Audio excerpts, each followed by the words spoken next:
What's going on, guys? What's happening?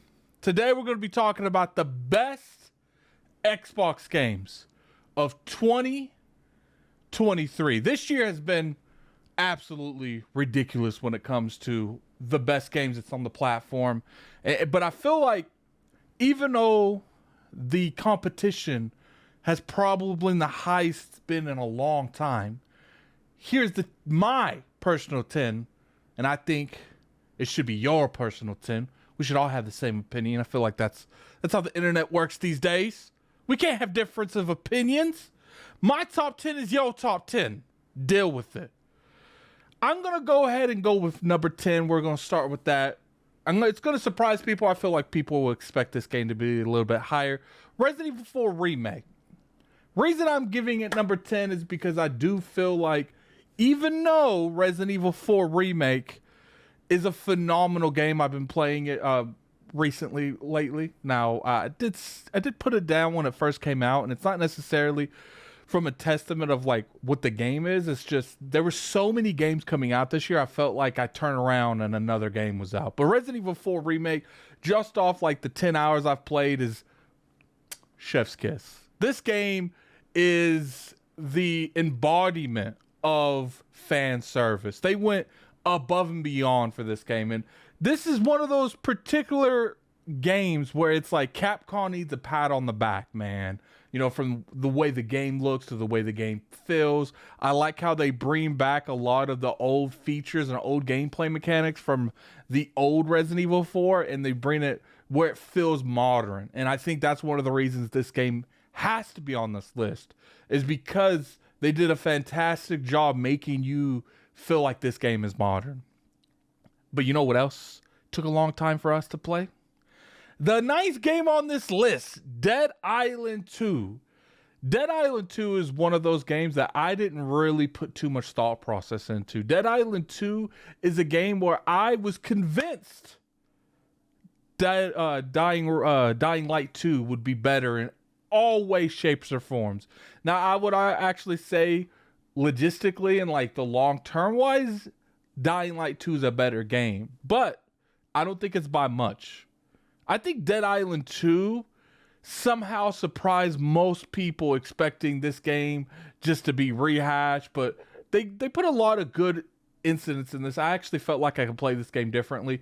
Now, obviously, this game isn't for everyone, but it is one of those few games, especially its publisher, where I see a lot of things that, you know, THQ Nordic or Embracer Group, I lose track of what their names are. I feel like there's a parent company to a grandfather company to a godfather company that controls them all. I don't know. Maybe you guys could tell me who the official publisher of Dead Island 2 is in the description below. But I do think this is one of those games where if you guys catch it on sale, it is worth your money when it comes to the Xbox platform. My number 8 is going to surprise some people. I haven't really talked about a whole lot on this channel, but it's Wulong Fallen Dynasty. I really enjoyed this game, guys. I felt like Wulong is re-embracing a formula known as the From Software formula, the Dark Souls formula, but they did a lot of cool things that made it unique. There were a couple bosses on here, like Lubu is probably one of the hardest From Software form of bosses I've ever fought the entire time playing those type of games. And I've played Sekiro, I played the Dark Souls franchise, I've played Bloodborne, I played Elden Ring. Lubu is definitely one of those hardest bosses I've fought in those type of games. Now, number 7, you know, it's going to be Hi-Fi Rush. Now, obviously this is an Xbox platform top 10, so, you know, Hi-Fi Rush was easier to set on this. Hi-Fi Rush is a great game. You know, it's that artistic. I don't normally like anything resembling like a rhythm type of game, but I felt like Hi-Fi Rush did a good enough job where it wasn't penalizing me for not doing the rhythm based combat. You know, I felt like the bosses were very well. You know, even if you take away the rhythm and you don't want to play this game like a rhythm based game, this game allows you to do that. And I think that's very unique, because a lot of these games that have that music centered around the combat, generally penalizes you so harshly for not doing it that it's one of those things where it's like, damn, now I can't play it because I'm not a big rhythm type gamer. But I do feel like Hi-Fi Rush did a good enough job where it didn't really penalize you if you didn't want to play that way, but it rewarded you a lot if you did play that way. And I think that's the way to go. Don't set up gates to get new players. I felt like they could have easily have made it more hardcore and only got the type of gamer that likes that. But I'm appreciative they went through with that.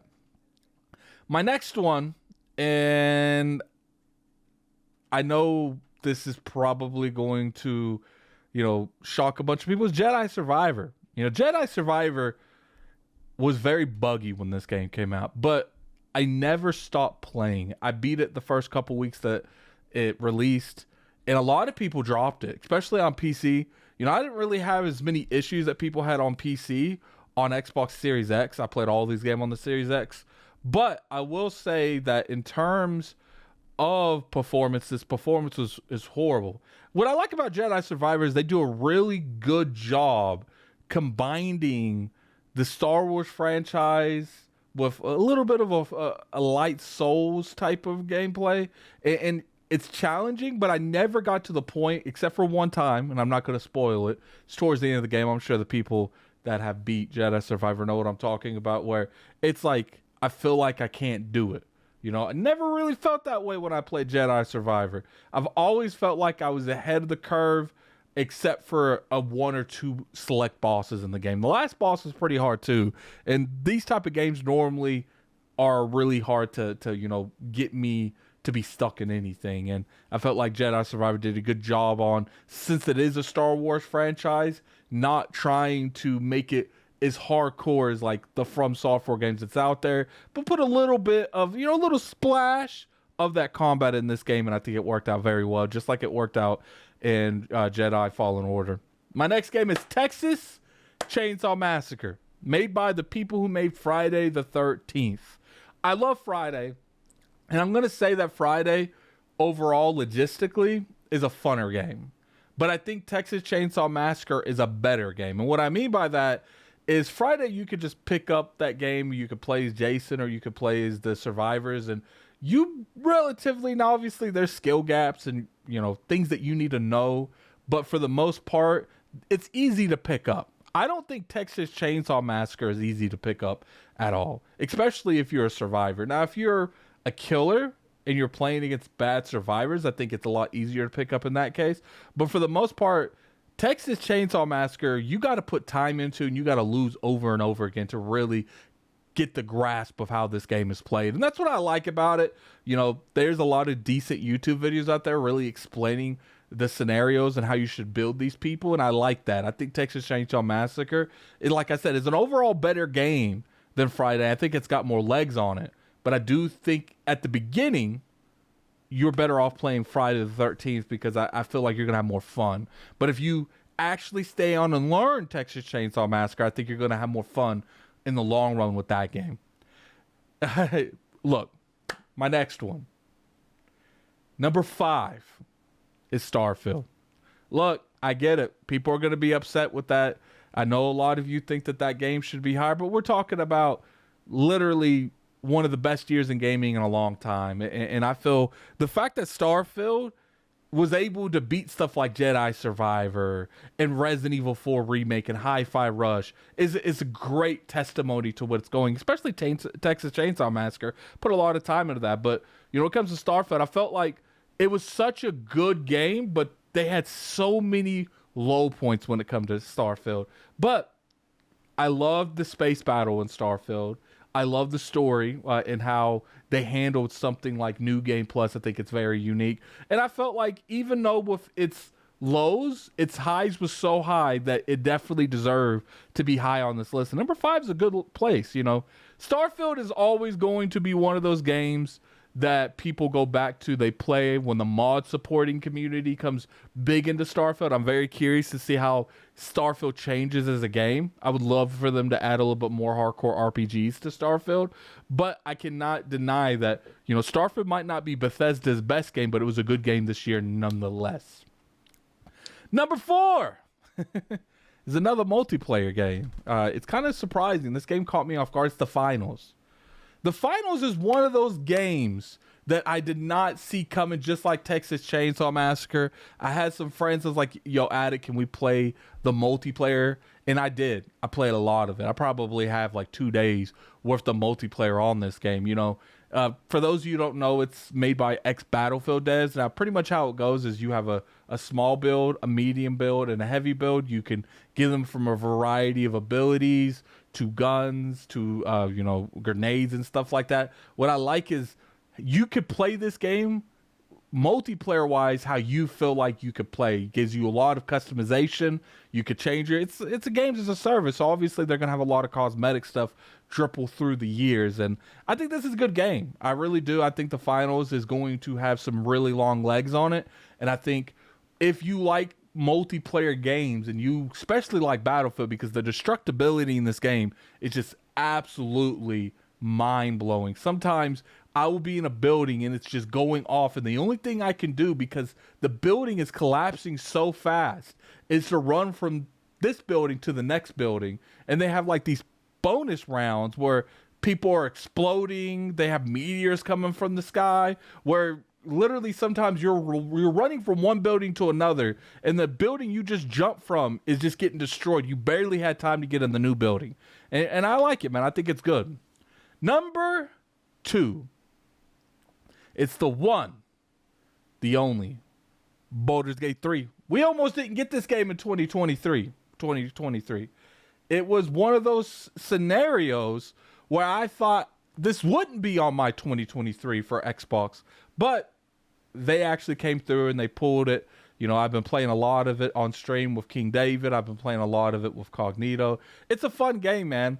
I love games that they give me the option to play the game how I want to play. And I feel that Baldur's Gate 3 is one of the reasons that it's got so much love in the industry. You know, from a casual standpoint, I think more people would enjoy Starfield than Baldur's Gate, because the turn-based aspect of Baldur's Gate 3, I feel like a lot of people aren't going to really jump on that. And the people that do pick up Baldur's Gate 3 off the hype of it winning Game of the Year, I think they're going to be very disappointed when they realize how much of this game is turn-based. You know, I think a lot of people just buy stuff without even really looking into it to at least see if they like the combat. And I feel like Baldur's Gate 3 is definitely going to be one of those things. And if, you know, they tricked you into buying that game because you wouldn't do a simple YouTube search, then so be it. That's on you. But I feel like me as particular as a turn-based XCOM fan, Final Fantasy Tactics, I love these type of games. So this game, especially, we don't see these turn-based grid style, that's what I call them. I think they call them like RPG or something like that. We don't see a whole lot of these type of games have a huge budget. But Baldur's Gate 3 was one of those games that just had a massive budget on it, and I really enjoyed that. By the way, Starfield was my number 4, not my number 5. My number 1 most beloved game by far. And you know, it's kind of interesting how much Sea of Stars just really resonated with me. You know, I played that game so much, and I remember I had a review code for Sea of Stars, and I also was playing that around the same time that I got the review code for Starfield, and I actually played more Sea of Stars while I was playing Starfield. Most of the time I will drop a game like Sea of Stars for a bigger title that I think is going to be more beneficial, and you know, you as my audience will want more information on. So normally I would just drop Sea of Stars, come back to that, but I didn't. You know, I played a lot of Starfield, and then I would switch and play a lot of Sea of Stars. I was playing both of them at the same time, and I don't normally do that. But Sea of Stars, the story, its artwork, its gameplay, it's got that old style turn-based. It's got the timing, the interactive in battle. Like, this game is definitely going to be it's going to be a gem. It's going to be one of those games that people go back years from now and play. Sea of Stars is definitely my game of the year, and I have no problems with that. You know, I loved every game on this list. I did. I thoroughly enjoyed every game on this list. But Sea of Stars just vibed with me so much more. Maybe it's because I personally feel like that old Final Fantasy is kind of lost in me. And when I played Sea of Stars, it gave me the opportunity to get some of that back, to get some of that feeling back, some of that, you know, story interaction, because it has a fantastic story. And I enjoyed that, man. I enjoyed that. But anyway, that's my top 10 Xbox games of 2023. We got number 1, Sea of Stars. Number 2, Baldur's Gate 3. Number 3, The Finals. Number 4, Starfield. Number 5, Texas Chainsaw Massacre. Number 6, Jedi Survivor. Number 7, Hi-Fi Rush. Number 8, Wulong Fallen Dynasty. And number 9, Dead Island 2. And the number 10th one was Resident Evil 4 Remake. Appreciate everyone for coming through. If you got to the end of the video and you enjoyed it, definitely hit that like button. It's always appreciated. You could always sub to the channel. I make weekly content. You know, here in the next couple weeks, I'll probably slow down a little bit because at the beginning of the year, it's usually slow. I'll probably do a lot of these, you know, top 10 things from 2023 and, you know, just what I'm looking forward to in 2024. But I appreciate everyone for coming through. And until next time, this is Gaming Addict. I'm out of here. Peace.